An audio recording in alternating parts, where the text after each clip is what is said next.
Go ahead, Dave. Take it. I think the fans can expect this record to be simultaneously familiar. I think it touches on a lot of the bases that we've done with our previous 4 records.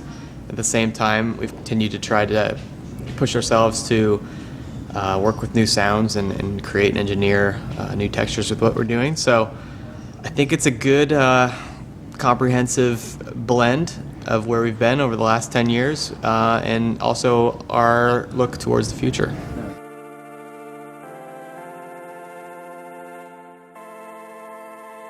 Well, for me, you know, the last album, A Thousand Suns, was a concept album. It had a very broad scope, I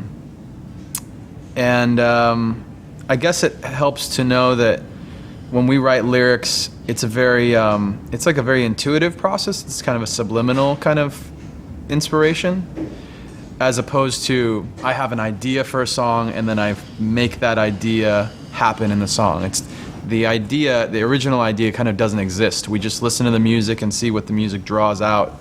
And on the last album, it kept drawing out very, big picture kind of ideas and, fear about nuclear threat and things like that.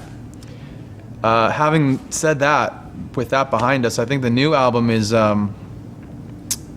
a situation where when we stepped up to the microphone and started to listen to the music and see what it drew out, a lot of it was very just personal. It's about people and it's about relationships in many cases, and that's kind of where the title Living Things came from.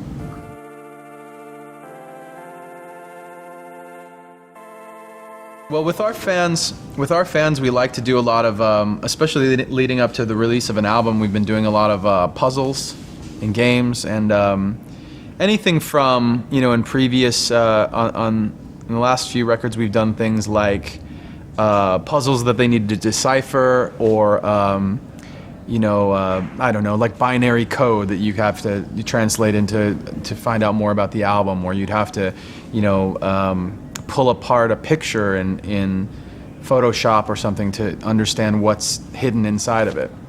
So all of those things seem to where we're getting solved by the fans very quickly, and we wanted to give them something that was really difficult, far more difficult than anything that we had done before.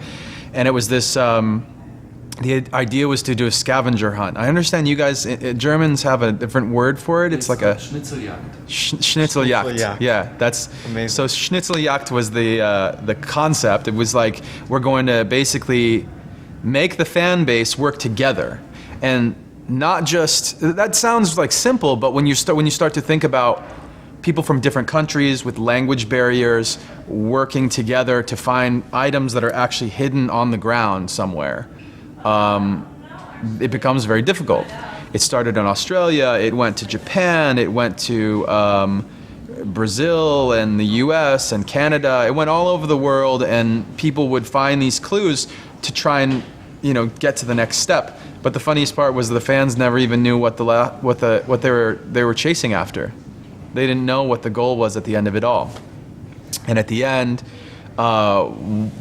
actually one of the guys who runs one of our biggest fan sites, he was the one who solved the last clue, and and it took him to a radio station in London where he met the DJ. He had a flash drive that was password protected, and if he entered in the wrong password, it would self-destruct, and he put in the right password, and he and the entire fan base was given a brand new song called Lies, Greed, Misery.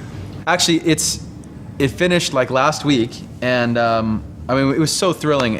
I put the wrap up, the kind of description of the whole thing is on MikeShinoda.com, and one of the best parts about it was that this guy Joe was in a group of 20 people that all showed up at the last for the final clue, and they chose him to represent them going in because he runs the fan site and he's kind of a leader in the Linkin Park community.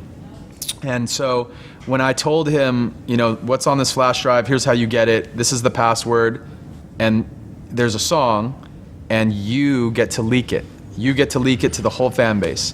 But what I want you to do is after the name of the song on the MP3, you can put your name. You can put whatever you want, and then leak it. And then every time from now on, when you go online and you search for that song, and you see the one with your name on it, you know it came from Right Now.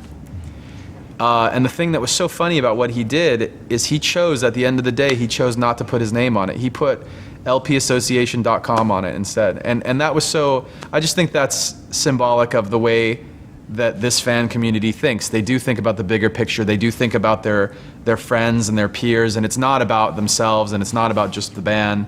There's something else going on.